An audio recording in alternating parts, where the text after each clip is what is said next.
ମୁଁ ୟାକୁ ବସି ଏଥର ନିର୍ବାଚନକୁ ମିଶାଇଲେ 7 ଥର ସର୍ବମୋଟ ବାର ସେସନ ସମ୍ପାଦକ ଭାବେ ନିର୍ବାଚିତ ହେଇଛି। ପ୍ରଥମରୁ ତା ପୂର୍ବରୁ 3 ଥର ସହ ସମ୍ପାଦକ ଥିଲି ଏବଂ ପ୍ରଥମେ ଥରେ ଗୋଟେ ଟର୍ମ ପାଇଁ କାର୍ଯ୍ୟକାରୀ ସଦସ୍ୟ ମଧ୍ୟ ଥିଲି। ବାଲେଶ୍ୱର ମୋର ସମସ୍ତ ଓକିଲ ଭାଇ ଭଉଣୀ ସମସ୍ତଙ୍କୁ ମୁଁ ସର୍ବପ୍ରଥମେ ତାଙ୍କୁ ପାଖରେ କୃତଜ୍ଞ ଯେ ସେମାନେ ମୋତେ କ୍ରମାଗତ ଭାବରେ ତାଙ୍କର ଭଲ ପାଇବା ତାଙ୍କ ସ୍ନେହ ଶ୍ରଦ୍ଧା ମୋ ପ୍ରତି ରହିଛି ଏବଂ ସେମାନଙ୍କ ଭଲ ପାଇବା ସ୍ନେହ ଶ୍ରଦ୍ଧା ପାଇଁ ମୁଁ ଆଜି 7ମ ଥର ପାଇଁ ନିର୍ବାଚିତ ହେଇଛି। ତେଣୁ ମୁଁ ମୋର ବିଜୟର ଶ୍ରେୟ ମୁଁ ସେମାନଙ୍କୁ ଦଉଛି ଯେଉଁମାନେ ମୋତେ ଆଜି ନିର୍ବାଚିତ କରିଛନ୍ତି ଏବଂ ସେମାନଙ୍କ ପାଖରେ ମୁଁ ଋଣୀ କୃତଜ୍ଞ।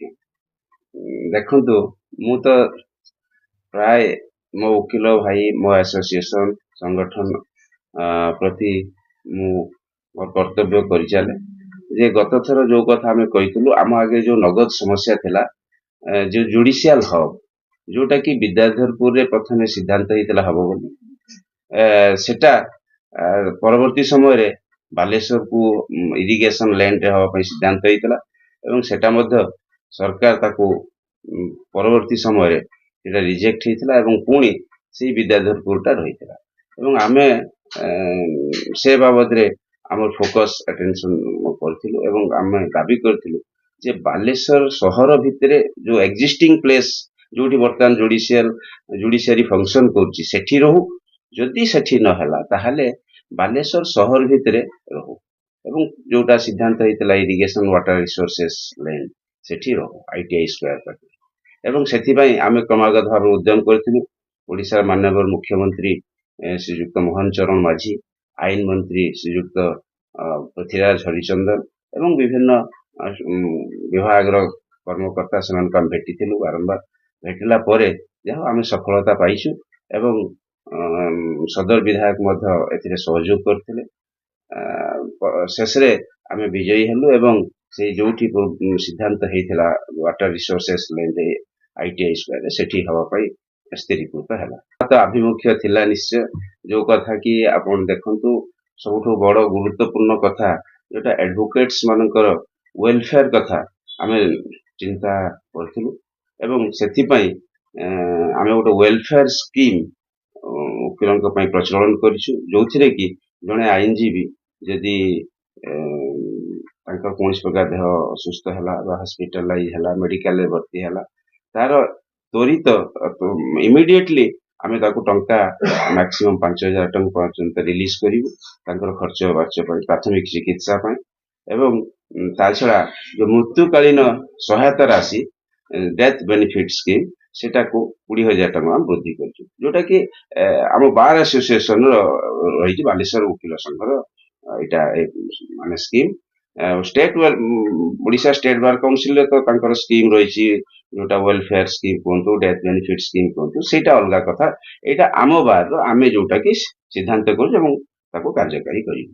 ଏହା ଛଡା ଦେଖନ୍ତୁ, ଆମ ବାର ଆସୋସିଏସନ ହଲର ସମସ୍ତ ହଲର 1 ନମ୍ବରଠୁ ଆପଣ 1 number 2 number 3 number 4 number 5 number 6 number ସମସ୍ତ ଆସୋସିଏସନ ହଲରେ ଆମେ AC ର ବ୍ୟବସ୍ଥା କରିଛୁ ଏବଂ ସରକାରଙ୍କ ସହାୟତାରେ ଯୋଉ ଅର୍ଥରେ AC ଲାଗିଛି, ଆମ ବାର ଆସୋସିଏସନ ଟଙ୍କା ମଧ୍ୟ ଏଥିରେ ବିନିଯୋଗ ହେଇନି, ଆମେ ସେଟା ମଧ୍ୟ ସିଦ୍ଧାନ୍ତ କରି କରିଛୁ। ଏବଂ ଆଉ ଗୋଟେ କଥା ଆପଣମାନେ ତ ଜାଣିଛନ୍ତି, ସମସ୍ତେ ଆସୁଛନ୍ତି ଲୋକଙ୍କ ଭିତରେ ଅଛନ୍ତି, ଯୋଉ କଚେରୀ ହତା ଭିତରେ ଯୋଉ ପ୍ରକାର ଭିଡ ହଉଥିଲା, ଲୋକ ଯାତାୟାତରେ ଯୋଉ ଅସୁବିଧାର ସମ୍ମୁଖୀନ ହଉଥିଲେ, ସେ ଓକିଲ ହୁଅନ୍ତୁ, ସେ ମହକିଲ ହୁଅନ୍ତୁ, ଲିଟିଗାନ୍ସ ବା ଜନସାଧାରଣ, ସେଥିପାଇଁ ଆମେ ତାକୁ ଗୋଟେ ସିଷ୍ଟମେଟିକ ୱେରେ ଆମେ ତାକୁ ଗୋଟେ ଟ୍ରାଫିକ ସିଷ୍ଟମ କଣ୍ଟ୍ରୋଲ କରିବା ପାଇଁ ସେ ରୋଡକୁ ଡେଭଲପ କରିଛୁ ଏବଂ ସେଠି ଗୋଟେ ସିକ୍ୟୁରିଟି ମଧ୍ୟ ରଖିଛୁ, ଯୋଉଟା କି ସେ ମନିଟର କରିବ ଯୋଉ ଯାତାୟାତ। ସ୍ୱାଗତ ଯୋଗ୍ୟ କଥା, ବର୍ଷେ ଇଲେକ୍ସନ ନୁହେଁନି, କାରଣ ବର୍ଷେ ଇଲେକ୍ସନଟା ହଉଛି କନସେପ୍ଟ ହଉଛି କଲେଜ ଇଲେକ୍ସନ। ଏଥିରେ କଲେଜ ଇଲେକ୍ସନରେ ସେମାନେ ପ୍ରତ୍ୟେକ ବର୍ଷ ଇନ୍ ହୁଏ, ପ୍ରତ୍ୟେକ ବର୍ଷ ଆଉଟ ହୁଏ, ତେଣୁ ସେଠି ସେଇ କନସେପ୍ଟ। ଏଠି ବର୍ଷେରେ କିଛି ଲାଭ ନାହିଁ। ଏଥିରେ କାହିଁକି ନା ଆମର ବାର ଆସୋସିଏସନ ଆର୍ଥିକ ବୋଝ ପଡୁଛି ଏବଂ ପ୍ରଫେସନରେ ମଧ୍ୟ ହ୍ୟାମ୍ପର ହଉଛି ଏବଂ ସବୁଠୁ ବଡ କଥା ହେଲା ଯୋଉଟା କି ଗୋଟେ ଯୋଉ କାମ କରିବା ପାଇଁ ଡେଭଲପମେଣ୍ଟ ୱାର୍କ ଗୋଟେ ହାତକୁ ନେବେ, ଯିଏ ବି ବଡି ଆସନ୍ତୁ, ଯିଏ ବି ସଭାପତି ହୁଅନ୍ତୁ, ସମ୍ପାଦକ ହୁଅନ୍ତୁ, ଯେ କାଉନସିଲ ହଉ ଗଠନ ହଉ, ସେମାନେ କରିବା ପାଇଁ ସକ୍ଷମ ହେଇପାରନ୍ତିନି। ତାର କାରଣ ହେଲା ଆପଣ ଦେଖନ୍ତୁ ଗୋଟେ ବର୍ଷରେ ପ୍ରଥମେ ଆପଣ ଏଇ ହେଲା ପରେ 4 ହ୍ୟାଣ୍ଡ ଓଭର ଟେକ୍ ଓଭର ଇଏ ସବୁ ହବ ହେଲା ପରେ ମଝିରେ ଛୁଟି ରହୁଛି ୱାର୍କିଂ ଡେ ହାର୍ଡଲି 6-7 ମାସ ରହୁଛି ଯାହା ଭିତରେ କି କାମ କରିବା ସମ୍ଭବ ନୁହେଁ ହେଇପାରୁନାହିଁ।